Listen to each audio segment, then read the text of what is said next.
Is this truly necessary? Have you no peaceable way of making decisions? Speak not of peace! You stand before proud warriors of the Dathal. In the heat of battle do our souls burn brightest! We lay low the strong that we may rise higher! That is our way! The way of might! There is no other! Oh, they do not want for conviction.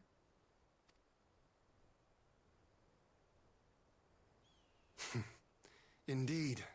It's what makes them such dangerous enemies. Enough talk! It is time to fight!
Death do our souls sing!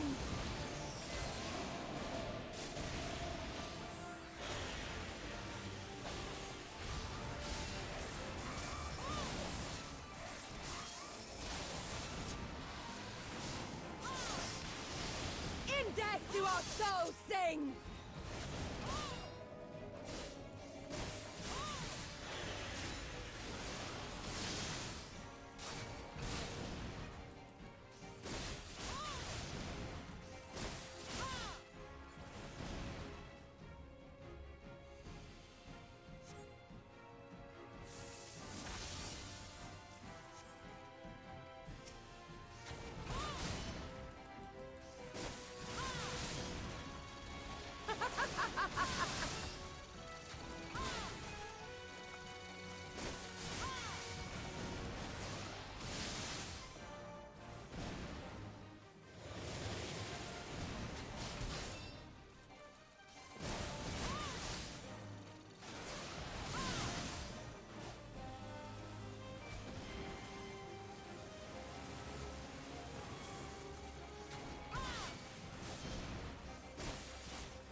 In death do our souls sing!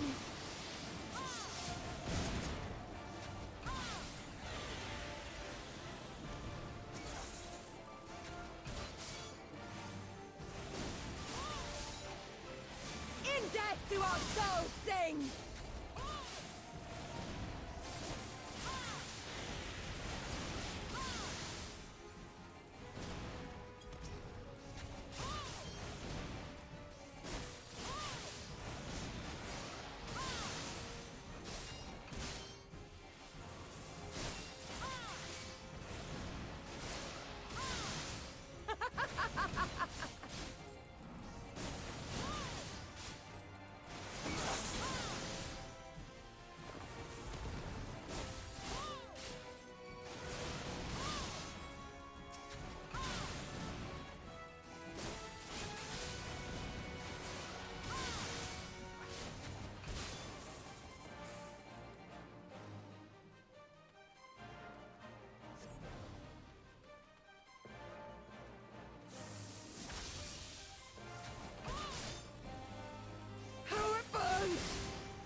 do our souls sing!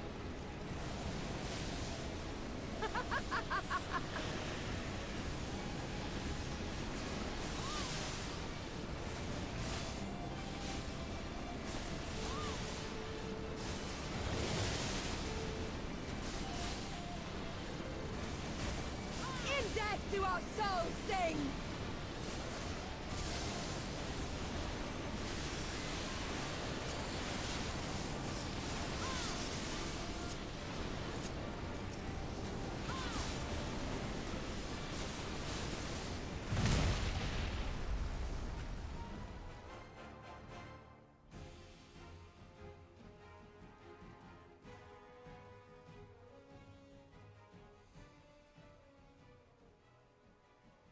Yes!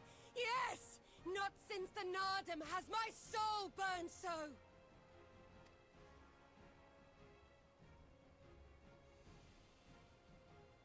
Come! We have only just begun.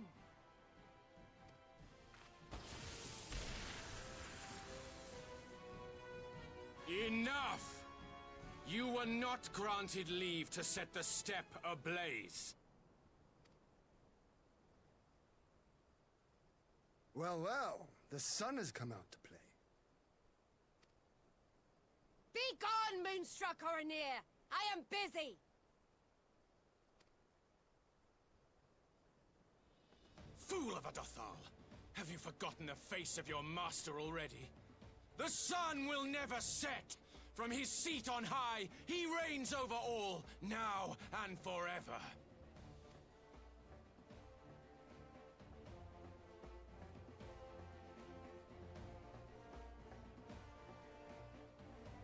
Yet what should he find here but a battle to determine the fate of the steppe? A battle waged without his blessing. This will not stand. You, Doman! You who come to petition the warriors of this land, forget that all Nama's children are wards of the Oronir. As first among my brothers, your petition is mine alone to judge.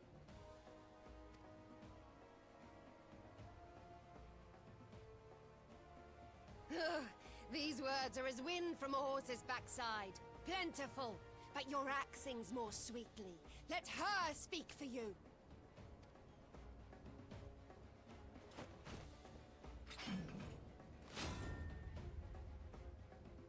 Insolent child. You will learn your place!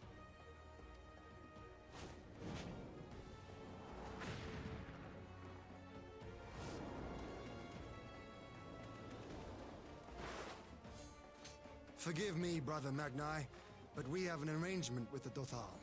We will not abide any interruptions.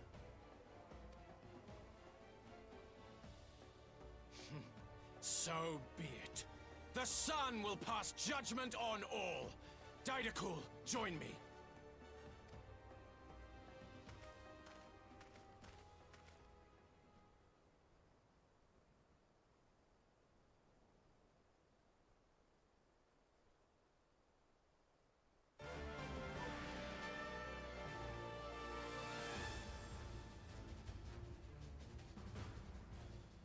The sun is in good company.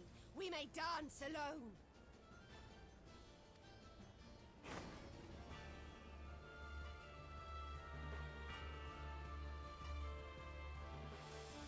Beg not for mercy, for you will have none. Bear witness to the power and the glory of Azim!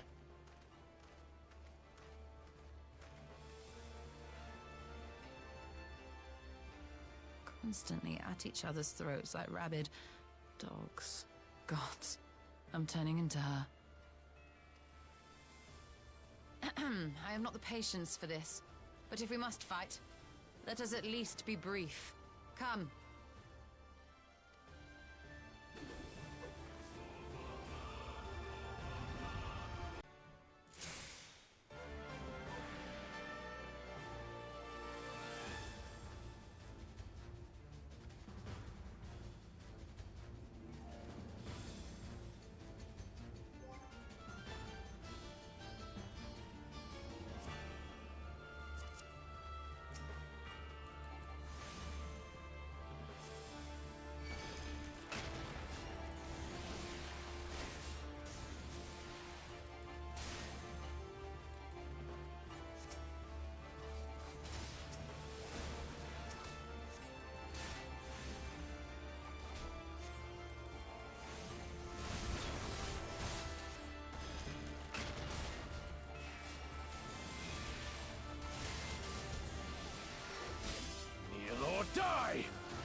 down before me!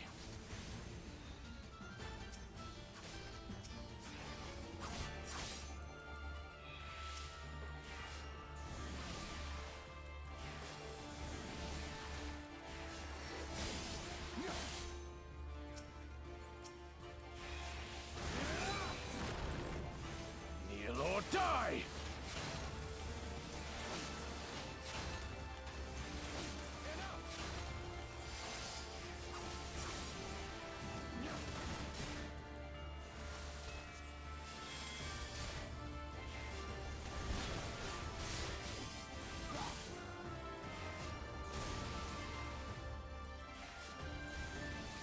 Kneel or die!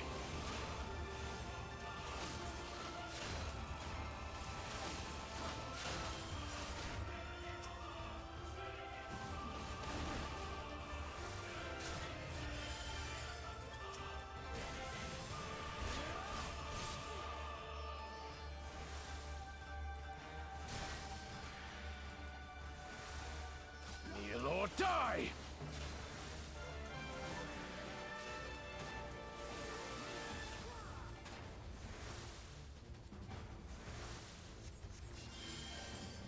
Bow down before me!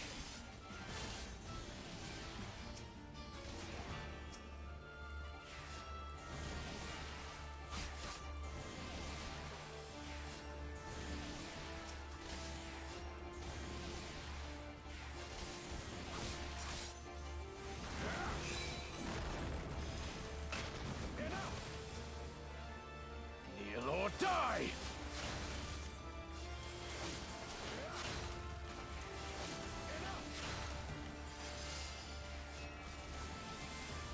Bow down before me!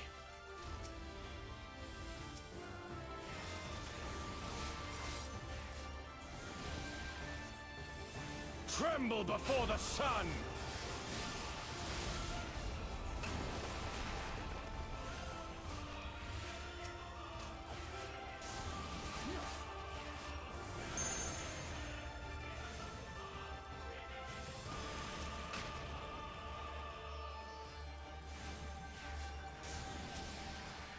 Let us be about it!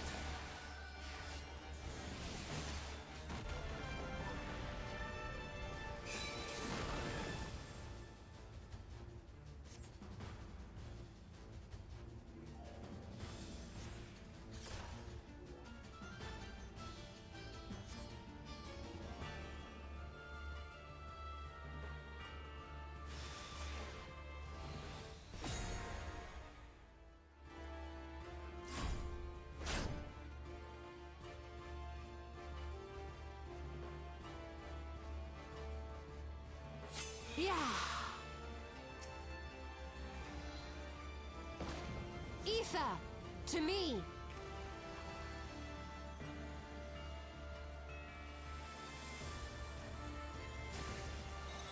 Have at you.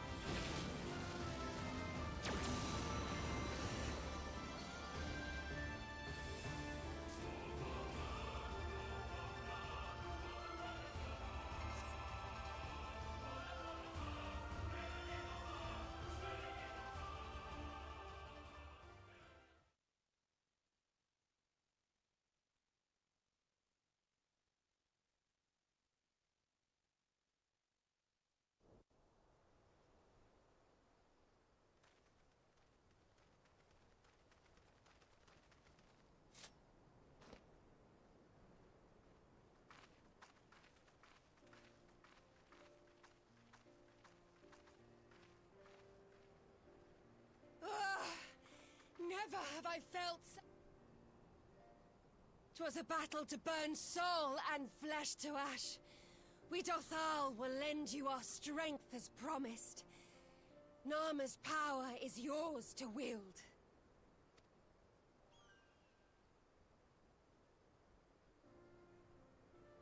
What does the sun say to that?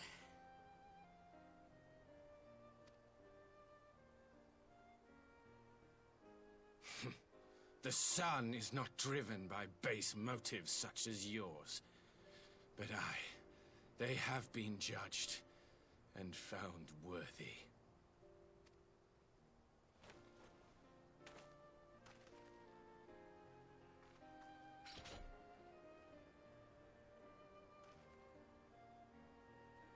It is the way of the Oranir to accord recognition and respect to the strong. You have made sufficient proof of your strength. The sun shall answer your call. You have our thanks.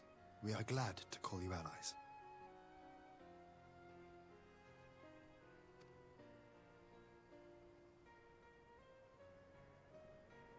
You? By what are you called?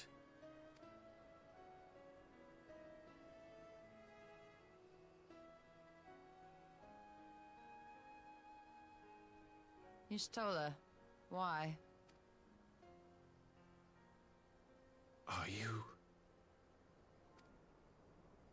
Are you my Nama?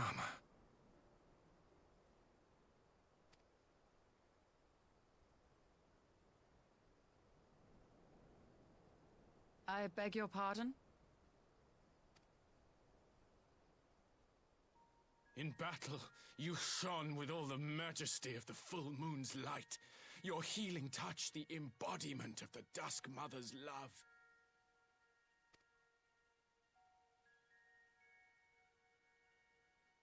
Long had I wondered if my Nama might not be a woman of the steppe. Beholding you, I am all but certain.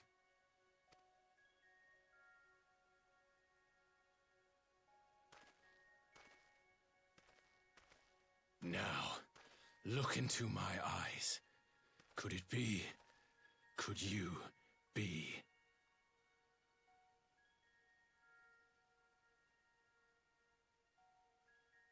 I am not interested, little son.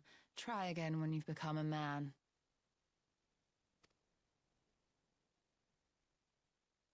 Little?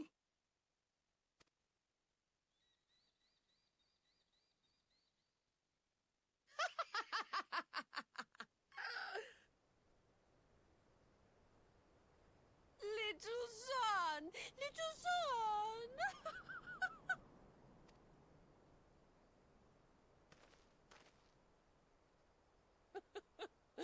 Does it pain you, little son?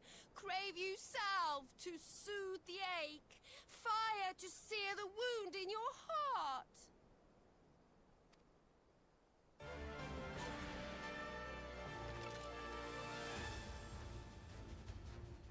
We have wasted enough time here. Siren awaits for word of our success.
Did it work?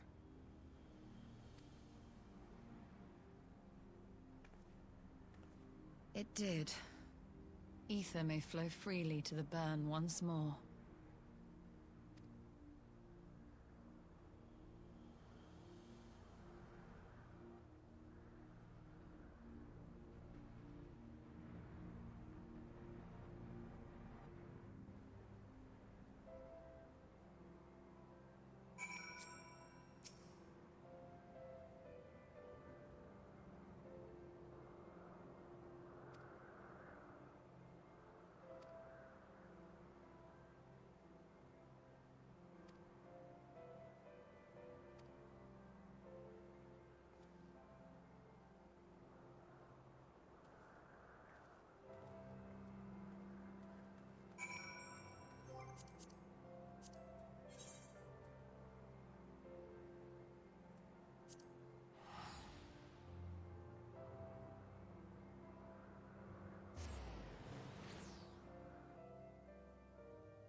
Mistress Lys, Commander Aldin, it gives me great pleasure to formally welcome the city-state of Alamigo to the Eorzean Alliance. The pleasure is ours, Your Grace. I know I speak for all Alamegans when I say that we are glad of this chance to stand with our comrades of the Alliance. And we, for our part, are glad indeed to be able to welcome friends both old and new.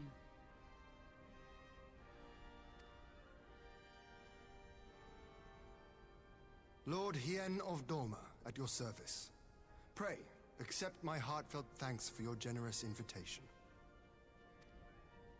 Nay, 'tis we who must thank you for journeying so far.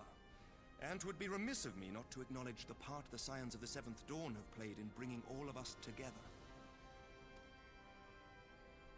In times of great unrest, you and yours have been our constant companions, without whom we would not be here.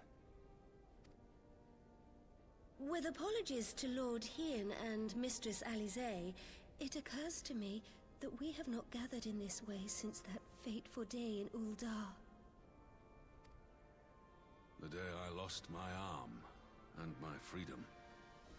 As I lay in my cell, never did I dream that I would one day be given the chance to represent my homeland at this council. I would not even be alive had you not plucked me from the jaws of death. You, Yugiri, and Alphino. Would that the lad could be with us.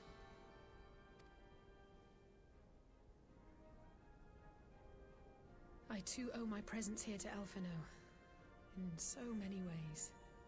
Until such time as he returns, I mean to carry on his good work as best I can.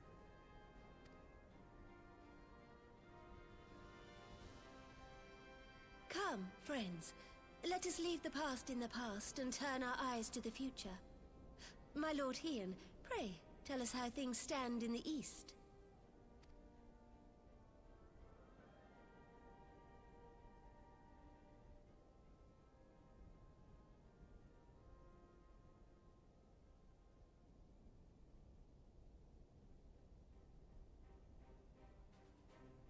Having heard the rumors of dissent in Garlemald, I dared to dream of a peaceable solution. The Empire will not so easily change its ways. If the Garleans have a mind to take back Doma and Alamigo, we'll be hard-pressed to stop them, even with the might of 6 nations. But while we lack the strength to fight the tide, a course may yet present itself, if we read the winds aright.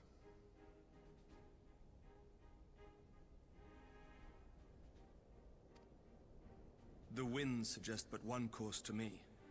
One which leads from the sea unto the river and thence to the source of all our woes. The Ascians. Indeed. All here have felt their blighted touch. It was the bringers of chaos who nurtured the Archbishop's tyrannical ambitions. They who bestowed upon him the secrets of summoning, as they have so many others before and since. And while they remain, we shall know no peace.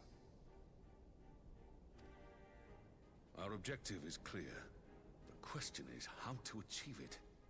That our enemy parades about in Xenos' skin poses problems in itself, but ere we get to them, how are we to infiltrate the Empire and get close enough to strike?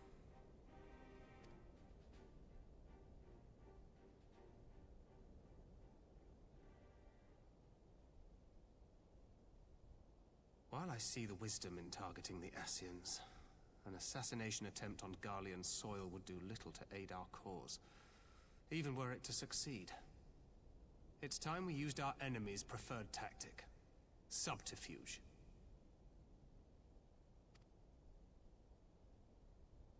You have an idea? Speak your mind, Master Thancred. None here know the enemy better than the Scions, and you mayhap best of all. Whatever it is you propose, we will give it fair hearing. On that you have my word. Very well, Admiral. My proposal is thus. We dispatch the shinobi to Imperial territory. There, they sow the rumor that the Crown Prince perished in the battle for Alamigo, and that the man parading around is in fact a corpse inhabited by a servant of darkness.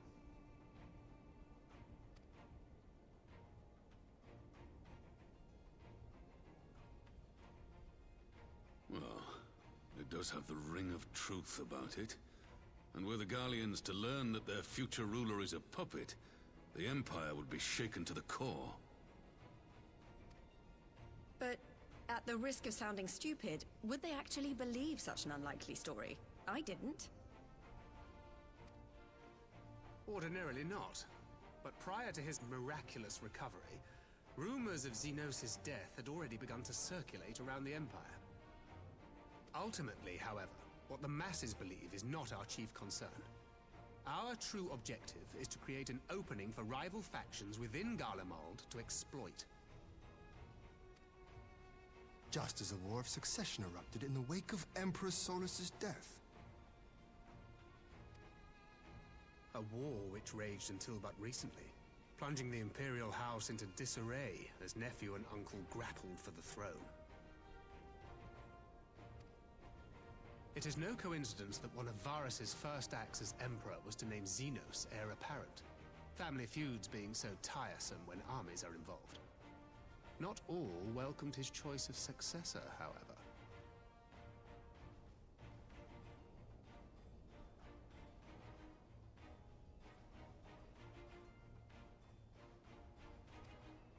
There is no shortage of individuals who aspire to the throne, who would jump at any chance to seize power. The news that Xenos is not only dead, but a puppet to diabolical forces, would be too enticing to ignore.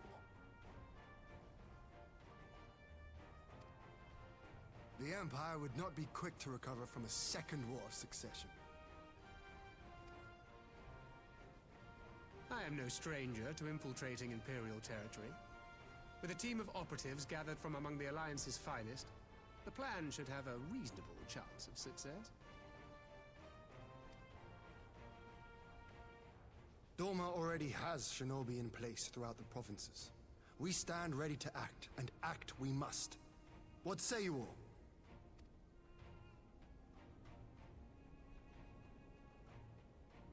I'm for Master Thancred's proposal. We shine a light upon the Ascian and test the Empire's unity. 'Twas his plot that scuttled Doma's negotiations, was it not?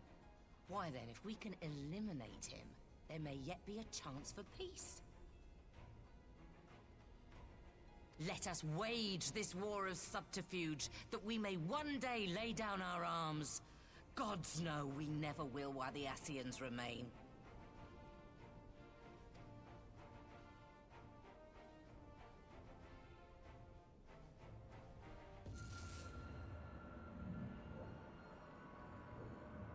That way. Sorrow.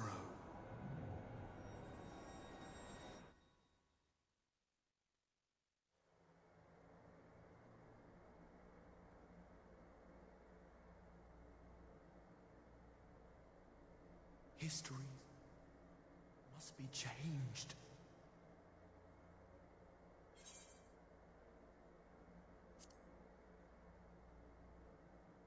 Ahead looms a calamity.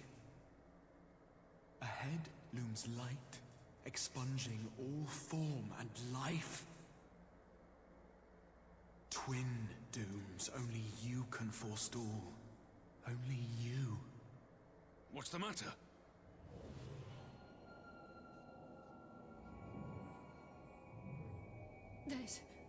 There's a voice. Spies in our midst? Nay, I sense no such presence. Let expanse contract. Eon become instant. Throw wide the gates that we may pass.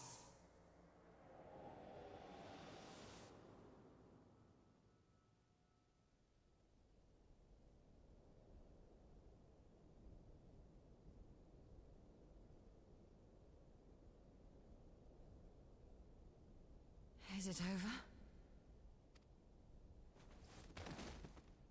Master Thancred!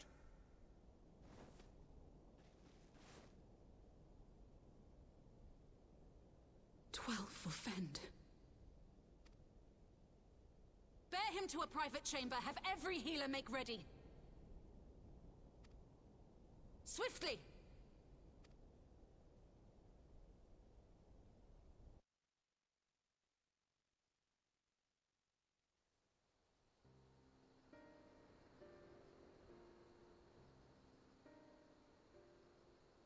Master Thancred remains in slumber. Though his vital signs appear stable, he's unresponsive. What could have done this? And why just him and not the others? I'm afraid we could not identify the cause, my lady. Our examinations revealed no wounds, nor the presence of any poisonous substances. Gods, that only makes it worse. You're to let us know the moment there's any change, all right?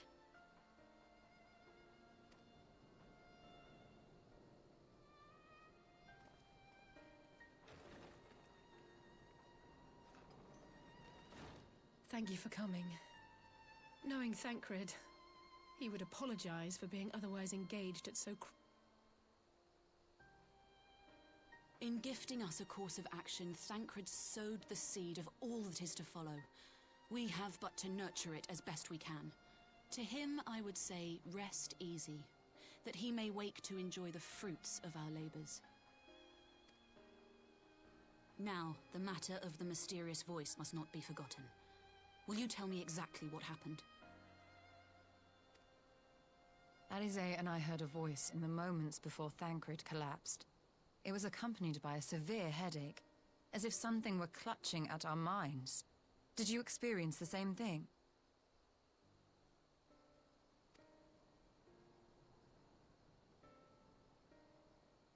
So, in between the voice and the pain, you felt as if you were somewhere else entirely.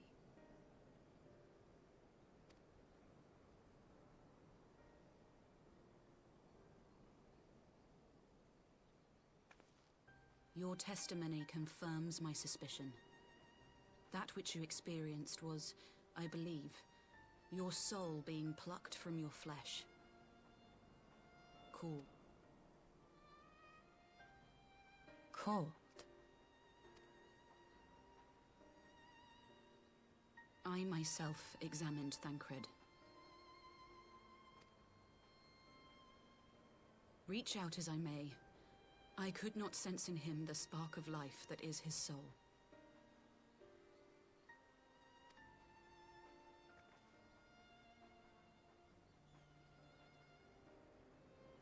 That Thancred alone was stricken so is likely due to his heightened sensitivity to the effects of ether, a consequence of his prior possession by the Ascian La Hebrea. The owner of the voice, whoever it may be, reached out to you, called your souls, and in so doing, caused you and yours such pain.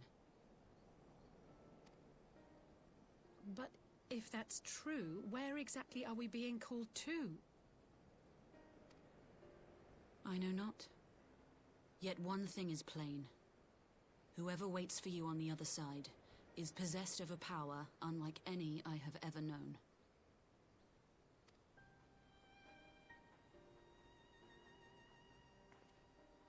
Forgive us, Lys, but may we leave Thancred in your care for a time? As if you had to ask. I may not be a scion anymore, but I'm no less a friend. Don't worry. I'll see to it that Thancred's well looked after. Just focus on solving this mystery, all right? Thank you, Lys. As the Elder Seedseer says, 'tis no ordinary individual we are dealing with. Nor can we discount the possibility of Ascian involvement. Whoever or whatever is behind this, the sooner we find out, the better.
Urianger!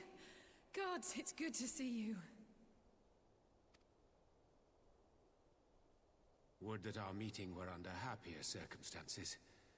I judged the voice sufficient cause for concern even before you sent word of its effect on our comrade.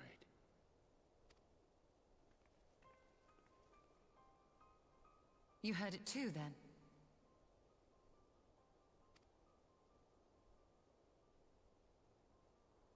Aye. And all but certainly at the selfsame instant. Alas, pained as I was, I could make little sense of what few words did then reach mine ears.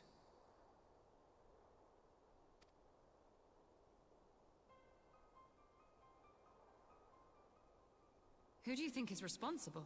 Could this be the Ascians doing?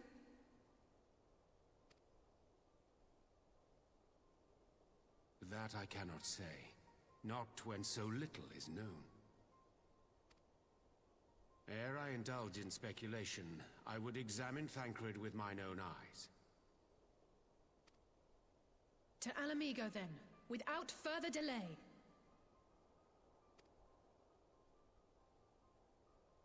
One other thing. During my visit to the Far East, I observed a strange phenomenon. Thou referrest, I presume, to the localized reduction in etheric density.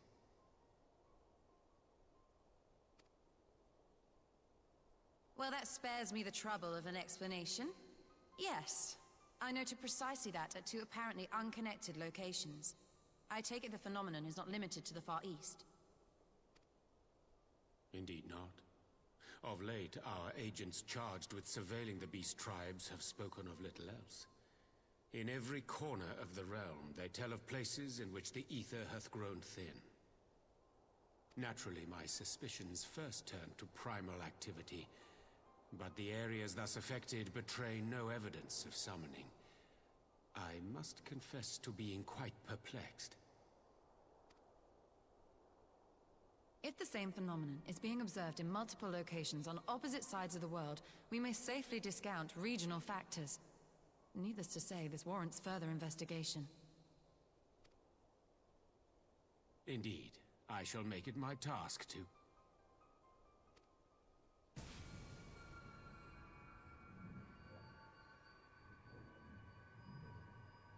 The voice.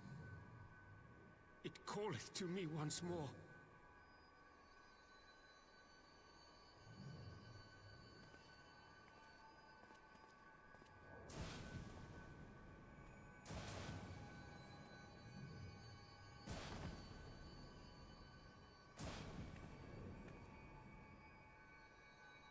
I hear it too.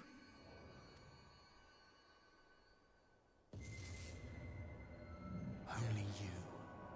Only you. No! Ishtola! Urianger! Throw wide the gates.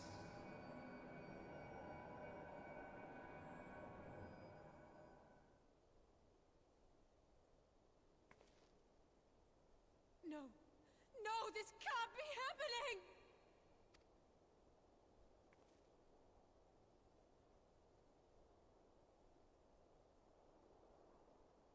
Y'shtola! Urianger! Open your eyes!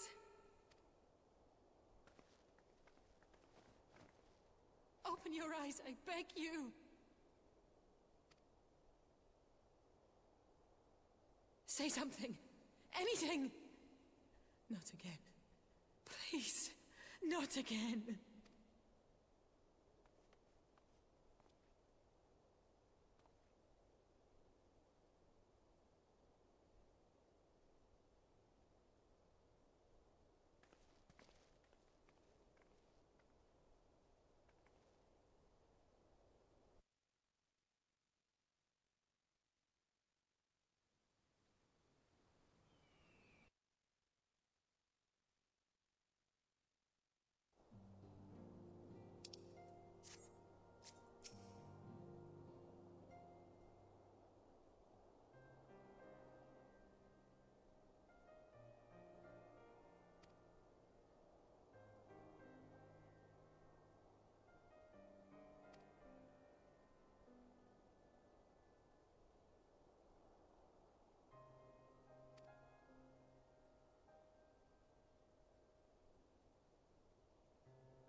Here he is, my lady.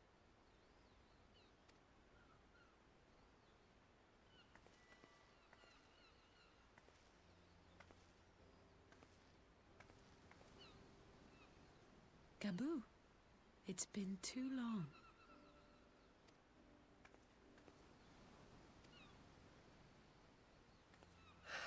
I'm afraid there's been no change.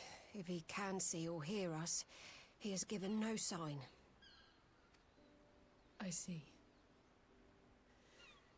You're still fighting. I'm proud of you.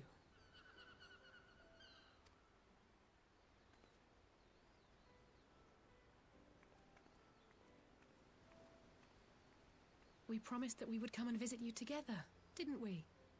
Alphino and I. I'm sorry that we haven't managed that yet.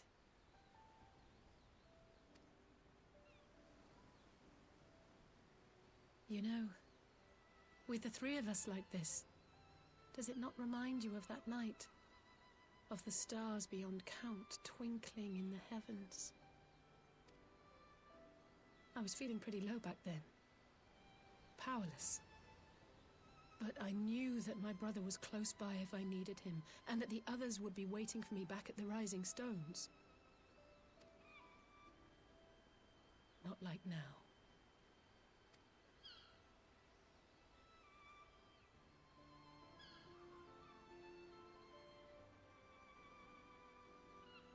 I've seen my share of trouble since coming to Eorzea. Been reminded again and again of my limitations, of how little I can change about this world. And I've come to know the sorrow of parting all too well.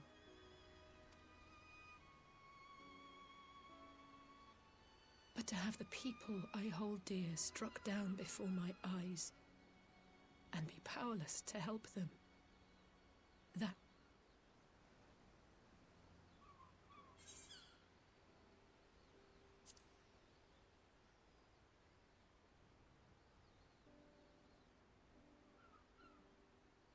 And for that, I am grateful.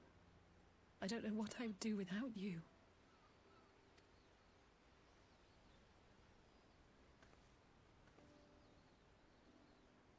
Well, that's more than enough brooding for one day. Come on. We have friends to save.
The populares no longer present an obstacle.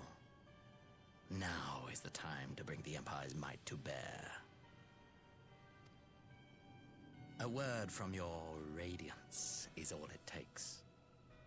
But one word, and the Imperial army will fall upon Alamigo as a pack of bloodthirsty wolves and tear that feeble nation apart.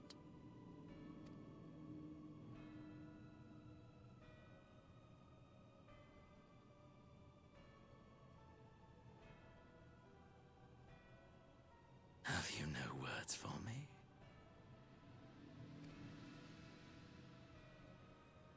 Despite the lengths I go to, an emissary playing the part of a fool. When first I took this face, I swore to use all of my knowledge, all of my power, to further the cause of the Empire. My deeds, and with this adamant flesh at my disposal, I could destroy the Icon Slayer as easily as one might swat a fly. Why do you hesitate?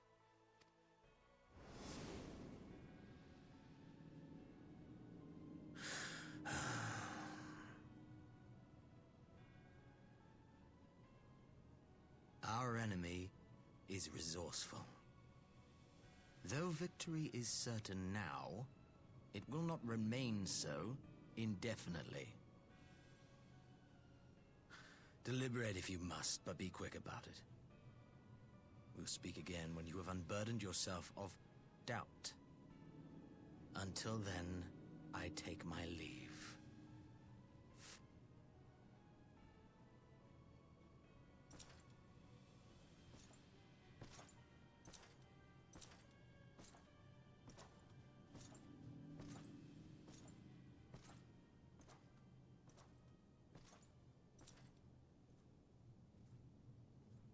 I should be the one to sigh.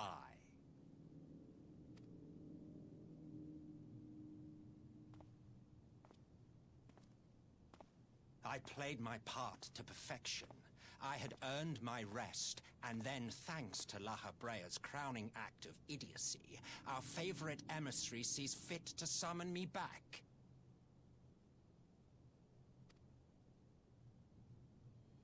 Elidibus was ever a warrior. A most tiresome trait, would you not agree?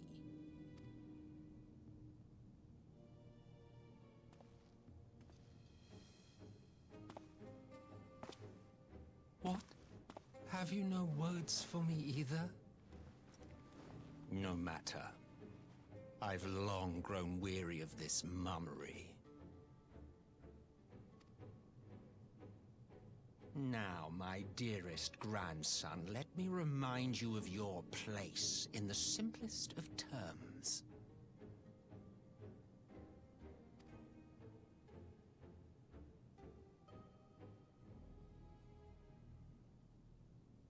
You do not make judgments, you administer them.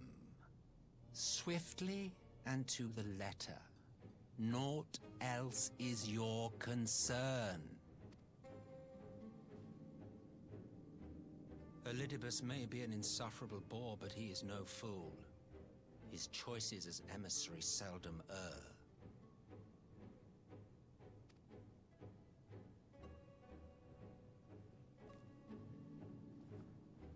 If aught threatens the balance twixt light and dark, it falls to you to remove it.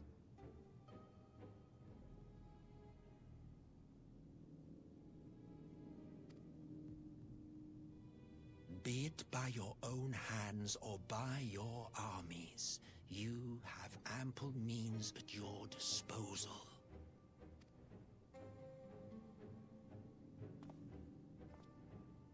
That is why this empire exists, why I built it!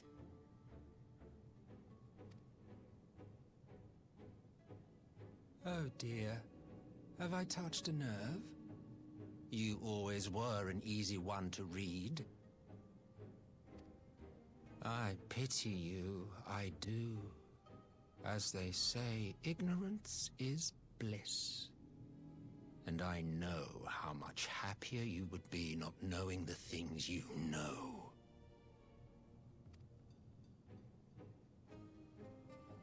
The Founding Father was an Ascian, and he created the Empire solely for the purpose of sowing the seeds of chaos.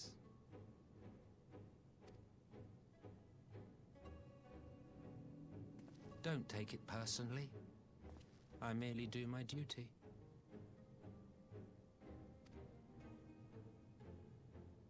To bring about a calamity requires no small amount of power, and there is no surer way to obtain such power than by collecting powerful pawns. To that end, I have labored long and hard, and I must say I am quite pleased with my handiwork, paltry though it seems in comparison to Alag.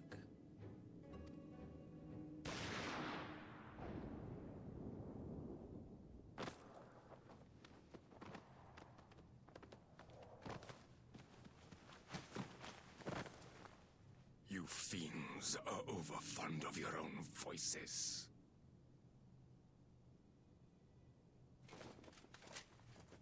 Mark me, Ascian. Man is the master of his own destiny.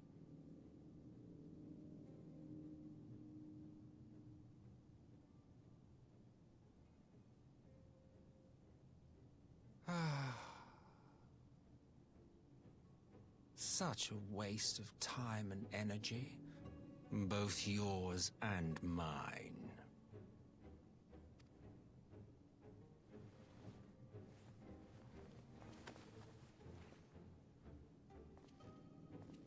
Lest you forget you are Emperor now. If you wish to spout drivel about man's destiny, save it for the masses. It will serve to give them a sense of purpose, and you pliant pieces for the game.